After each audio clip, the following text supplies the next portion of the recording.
Index notation is a convenient way to work with vectors, tensors, and so on, in a way that lets us directly see the distinct objects without having to explicitly choose a basis or write out all the components. A vector can be understood directly in terms of just listing its components. A tensor with a more complex structure can be understood in terms of the index structure of the object. Let's take a vector specifically.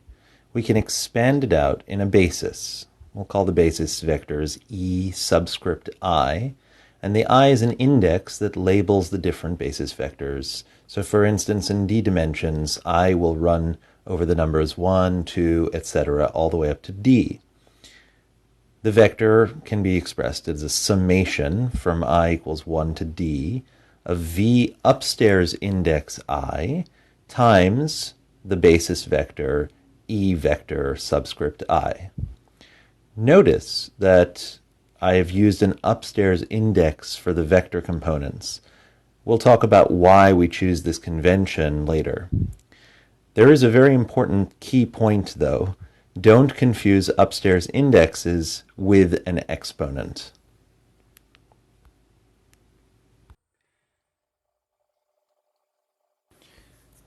Many expressions involving indices, that's the plural of index, involve summation.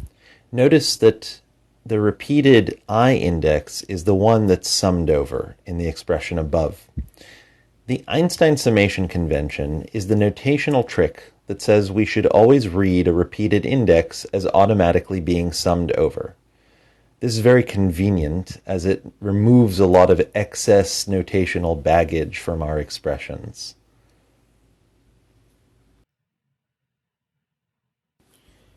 Einstein's summation is an incredibly convenient rule, but there's one key aspect of it that cannot be violated. Do not repeat the same index more than once. In other words, you can't really write down things like what I write below.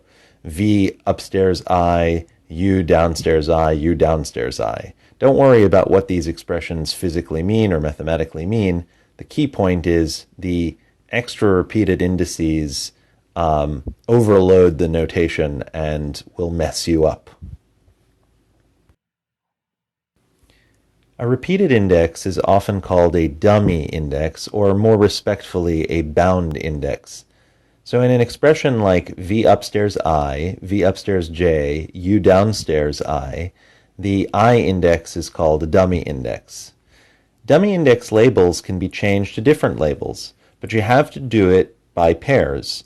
You have to change the I index, for instance, into a K. If you do it to the V upstairs I, you have to do it to the U downstairs I as well. These are the basic mechanics of index labels. More interesting and intricate conventions are applied when we start talking about the transformations of things like vectors and tensors, and when we introduce things like a metric tensor that allows us to take dot products and so on. These will be the subjects of later videos.